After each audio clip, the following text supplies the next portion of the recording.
वृन्दावनेश्वरी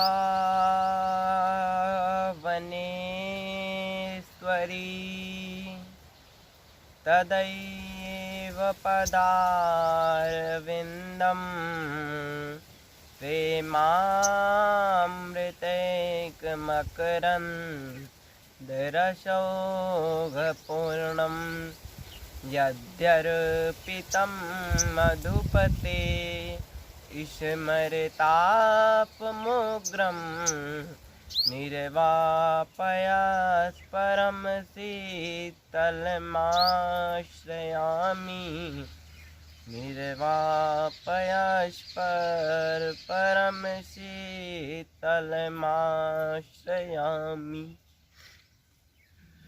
राधैव वेष्टं सम्प्रदायिककर्ता आचार्यो राधा मन्त्रदः सद्गुरुश्च मन्त्रो राधा यस्य सर्वात्मनैवं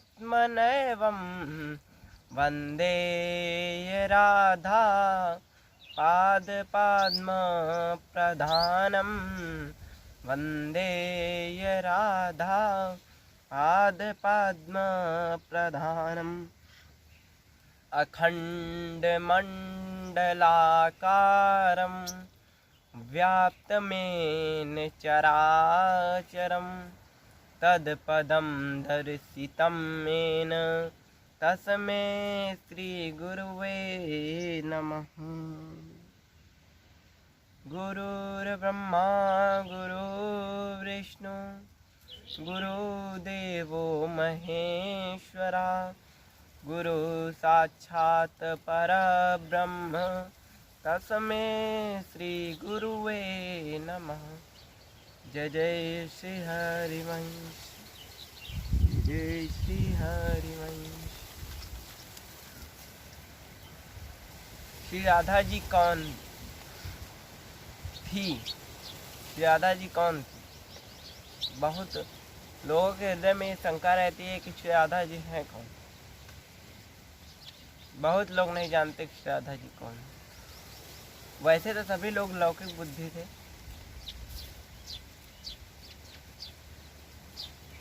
ये जानते होंगे कि हाँ श्री राधा जी श्री कृष्ण जी की पत्नी थी, परंतु जो सत्य है उसे हम आज आपको बता रहे हैं कि श्री राधा जी थी कौन। जो दृष्टि में आपके है कि श्री राधा जी ये थी, परंतु ये सत्य बात संतों की वाणी है, संतों के द्वारा प्रमाणित वाणी है कि श्री राधा जी कौन थे। आइए हम आपको बताएं।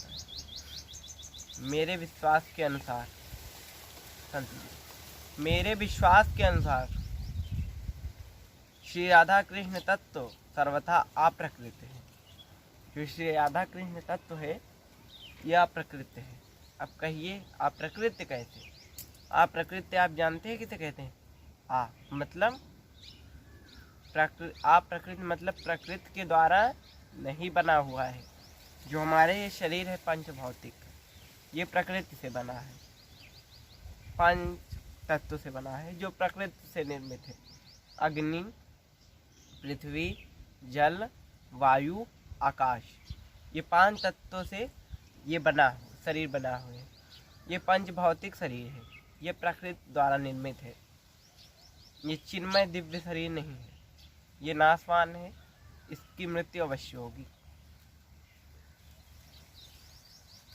और जो ये शरीर है ये पूर्णतः प्रकृत है, मतलब ये अजन्मा है, ये अजन्मा है और सच्चिदानंद शरीर है। हम लोग सोचते हैं ये स्त्री पुरुष वाला, मतलब ये स्त्री शरीर ये पुरुष शरीर है, लेकिन श्री राधा कृष्ण तत्व जो है, श्री राधा कृष्ण जो है वो स्त्री पुरुष नहीं है। जो श्री कृष्ण है वो आनंद स्वरूप है। जो श्री कृष्ण है वो पुरुष नहीं है, वो आनंद के स्वरूप ही श्री कृष्ण मूर्तिमान हुए हैं। श्री कृष्ण पुरुष नहीं है, श्री कृष्ण आनंद स्वरूप है। आनंद ही स्वरूप, आनंद ही जब स्वरूप धारण किया तो क्या बना, वो श्री कृष्ण है। जो आनंद का मूर्तिमान स्वरूप, जब आनंद मूर्ति रूप से प्रकट हुआ तो उन्होंने, हम लोगों ने उन्हें क्या कहा, श्री कृष्ण। वो श्री कृष्ण है जो आनंद रूप से प्रकट हुए। वो कोई शरीर नहीं है, वो स्त्री पुरुष शरीर नहीं है, वो पुरुष शरीर नहीं है। और जो श्री राधा है ये प्रेम स्वरूप है, और इनका जो स्वरूप है ये प्रेम स्वरूप है। प्रेम स्वरूप कैसे? प्रेम स्वरूप कि जब हृदय का श्री कृष्ण जो है, जब उनका हृदय का जब प्रेम मूर्तिमान रूप ग्रहण किया, जब श्री कृष्ण का हृदय का प्रेम मूर्तिमान रूप से प्रकट हुआ, मूर्ति रूप से प्रकट हुआ, तो क्या हुआ, वो श्री राधा हुई। श्री राधा वही है। श्री कृष्ण का मूर्तिमान प्रेम ही श्री राधा है। जो लोग कहते हैं कि श्री राधा स्त्री पुरुष में बुद्धि से देखते हैं, तो ऐसा मत देखिए, ये महापाप है। आपका सर्वनाश हो जाएगा अगर आप श्री राधा को स्त्री या भाव से देखेंगे और श्री कृष्ण को पुरुष भाव से। ये सर्वथा अनुचित है कि श्री राधा कृष्ण स्त्री या पुरुष है, स्त्री और पुरुष है। श्री राधा कृष्ण स्त्री पुरुष नहीं है। श्री कृष्ण आनंद के साक्षात मूर्ति स्वरूप है। श्री कृष्ण ही आनंद के मूर्तिमान स्वरूप है, और श्री राधा प्रेम की मूर्तिमान स्वरूप है, कोई स्त्री पुरुष नहीं है। और उनका जो देह है वो अप्रकृत है, मतलब सच्चिदानंदमय है। हमारा जो देह है इसमें क्या है, शरीर, हड्डी, अस्थि, मज्जा, मांस, मेद और रक्त, नाड़ियाँ, विष्ठा, मल और मूत्र, यही सब इस शरीर में है। परंतु जो वो शरीर है, जो सच्चिदानंद शरीर है, जो कभी, ये शरीर मरता है, इसकी मृत्यु होती है, इसे ही लास्ट में, अंत में शमशान में रख कर जला देते हैं। परंतु जो वो सच्चिदानंद शरीर है वो मलमूत्र वाला शरीर नहीं है, वो रक्त मज्जा वाला शरीर नहीं है, वो मांस वाला शरीर नहीं, वो सच्चिदानंद दिव्य शरीर है। और कुछ लोग सोचते हैं कि श्री राधा स्त्री है, तो हम इस बात का खंडन करते हैं कि श्री राधा स्त्री नहीं है। श्री राधा कौन है? श्री राधा कौन है? जिनके चरण रज की वंदना, जिनके चरणों की रज की याचना शिव, भगवान शिव, ब्रह्मा, भीष्म और देवता कोट के, देव कोट के भी, ईश्वर कोट के भी देवता करते हैं, वो हैं श्री राधा, जिनके चरण रज की याचना करते हैं। चरण रज की याचना। आप लोग कहते हैं श्री राधा स्त्री पुरुष है। अगर वो स्त्री पुरुष होती तो उनकी चरण रज की याचना कोई भगवान शिव न करते। सबसे बड़े ज्ञानी भगवान शिव है, वो उनके चरण रज की याचना करते हैं। ब्रह्मा जी से बड़ा वो उनकी चरण रज की याचना करते हैं। इंद्रदेव वो उनकी चरण रज की याचना। आज तक जितने भी सिद्धू हैं सब, भगवान सुखदेव भी उनके चरण की याचना करते हैं। जब देवकोट की देवता भी उनकी, जो देवकोट के ईश्वर कोट के देव हैं, वो उनके चरण रज की याचना करते हैं। हम मनुष्य तो क्या है, उनके चरण रज की याचना शिव ब्रह्मादि करते हैं। ये मैं नहीं कह रहा, ये साक्षात इसमें लिखा हुआ कि जा रज शिव ब्रह्मादि के आचर, सो रज अपने श्री चरण, उस श्री चरण की रज की, श्री राधा के श्री चरणों के रज की याचना, श्री चरण रज की याचना, जिसपे श्री राधा जो चरण रखती है, उस रज, उसके उनके चरण के नीचे की मिट्टी जी हुए, उस मिट्टी की याचना शिव जी करते हैं, ब्रह्मा जी करते हैं, सुखदेव मुनि आज करते हैं, अन्य देवता करते हैं, उस रज की याचना करते हैं। आप उन्हें स्त्री पुरुष भाव से देखते हैं, आपका सर्वथा नाश हो जाएगा। अगर आप उन्हें स्त्री और पुरुष भाव से देख रहे हैं तो ये गलत है, क्योंकि उन श्री राधा कृष्ण को जानना है बड़े बड़े शिव शनकादि आदि देवताओं के लिए भी दुर्लभ है, जिन्हें आप स्त्री और पुरुष भाव से देख रहे हैं। वो स्त्री पुरुष नहीं है, वो प्रेम के अवतार और आनंद के अवतार हैं। वो श्री कृष्ण राधा है, जिनके चरण रज की याचना शिव शंकर आदि करते हैं। अगर वो मान लीजिए स्त्री पुरुष होते, आपके कहने से मान लेते हैं कि वो स्त्री पुरुष है, तो शिव जी भगवान शंकर उनकी चरण की याचना क्यों करते? आप मुझे बताइए। भगवान ब्रह्मा उनके चरण की याचना क्यों करते? अन्य देवता इंद्र, नारद जी आदि जैसे बड़े बड़े देवता उनके चरण की रज की याचना क्यों करते? उनके चरणों की रज की याचना, उनके चरण के नीचे जो मिट्टी है उसकी याचना, उनकी मांग क्यों करते? क्योंकि वो स्त्री पुरुष नहीं है, वो प्रेम स्वरूप, वो आनंद स्वरूप परमात्मा युगल सरकार है। वो ही युगल सरकार है। प्रेम और आनंद का मिश्रण ही युगल सरकार है। इनका विग्रह अप्रकृत है, ये प्रकृति द्वारा निर्मित नहीं। जो उनका शरीर है श्री राधा कृष्ण का, ये प्रकृति द्वारा निर्मित नहीं है। उनका जो शरीर है वो साक्षात प्रेम है। प्रेम ही शरीर रूप जब धारण करा, जब प्रेम ही शरीर का रूप धारण किया, तो वही श्री राधा हो गई। श्री राधा कौन है? साक्षात प्रेम है। और श्री कृष्ण कौन है? जब साक्षात आनंद ने शरीर धारण किया, तो वही श्री कृष्ण हो गए। श्री कृष्ण कौन है? आनंद का स्वरूप, आनंद स्वरूप ही श्री कृष्ण है।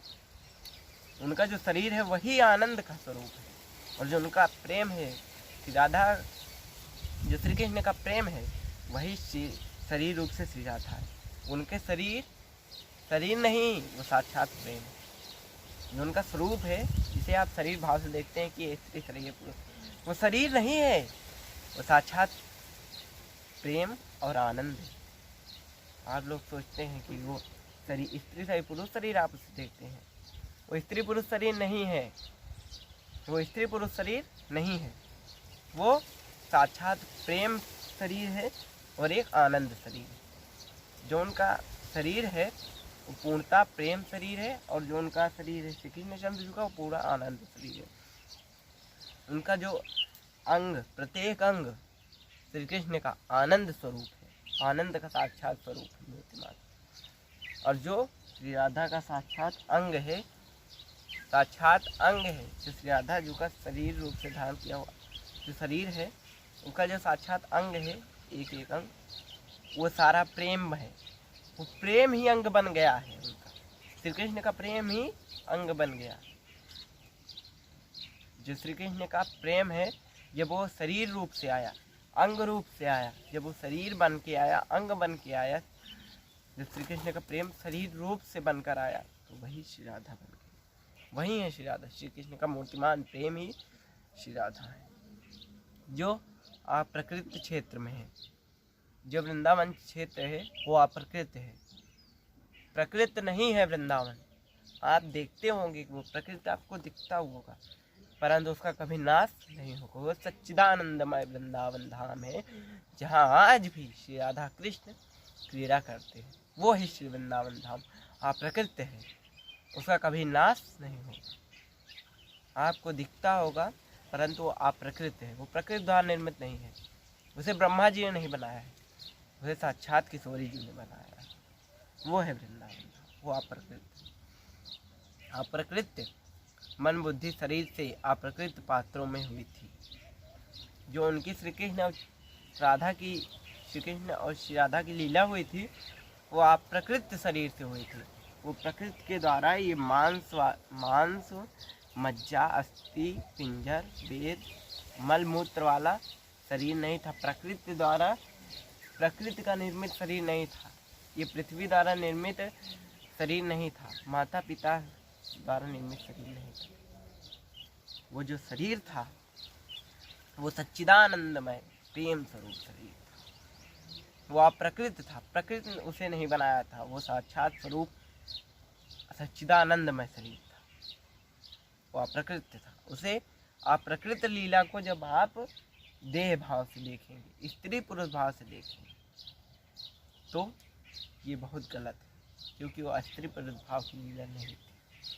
वो प्रेम और आनंद की लीला थी, प्रेम और आनंद की लीला थी। वो स्त्री और पुरुष भाव की लीला नहीं थी, वो प्रेम और आनंद का ही लीला थी। जिसे आप स्त्री पुरुष की लीला समझते हैं, वो लीला वो नहीं थी, वो आनंद और प्रेम का मिलन था, आनंद और प्रेम की लीला थी। और पूर्णतः प्रकृति है, वो प्रकृति द्वारा निर्मित नहीं। हम लोग जो हैं वो प्रकृति से निर्मित है, परंतु जो राधा कृष्ण हैं, युगल सरकार हैं, वो प्रकृति के द्वारा निर्मित नहीं है। वो उनका जन्म नहीं हुआ है, न उनकी कभी मृत्यु हुई है। राधा कृष्ण का जन्म नहीं हुआ, वो प्रकट हुए थे। भाई प्रगट कृपाला दीन दयाला कौशल्या हितकारी। श्री कृष्ण प्रकट हुए थे, जन्म उनका नहीं हुआ था। श्री राधा प्रकट हुई थी, उनका जन्म नहीं हुआ था। वो प्रकृति देह से प्रकट हुई थी, प्रेम देह से। उनका जो शरीर है वो साक्षात प्रेम का मूर्तिमान स्वरूप। प्रेम ही साक्षात जब शरीर धर के आया तो वो श्री राधा हो बन गई, श्री राधा नाम से जाना गया। और जब साक्षात आनंद शरीर रूप धर के आया तो श्री कृष्ण नाम से जाना गया। कोई और नहीं है, श्री राधा कृष्ण वही है। उन्हें प्रकृति बुद्धि न देखे, पूर्णतः प्रकृति लीला हो। उनकी लीलाएं जो हैं पूर्णतः अप्रकृत है। अप्रकृत लीला को देखने, सुनने और कहने और समझने के लिए अप्रकृत नेत्र, कर्ण, वाणी और मन बुद्धि चाहिए। जो अप्रकृत लीला है, जो अप्रकृत लीला हुई थी श्री राधा कृष्ण की, जो आनंद और प्रेम की लीला हुई थी, पूर्णतया जो देह भाव की लीला नहीं थी, सच्चिदानंद भाव की लीला थी। वही भाव उस लीला को, श्री राधा कृष्ण की जो लीला है, इसे सुनने, कहने और समझने के लिए अप्रकृत नेत्र, मतलब जो प्रकृति के द्वारा, ये नेत्र हमारा जो है प्रकृति द्वारा निर्मित है। इसे इस पृथ्वी ने, मतलब इस प्रकृति ने बनाया है इस नेत्र को। और श्री राधा कृष्ण की लीला किस नेत्र से देखी जाती है? अप्रकृत नेत्र से।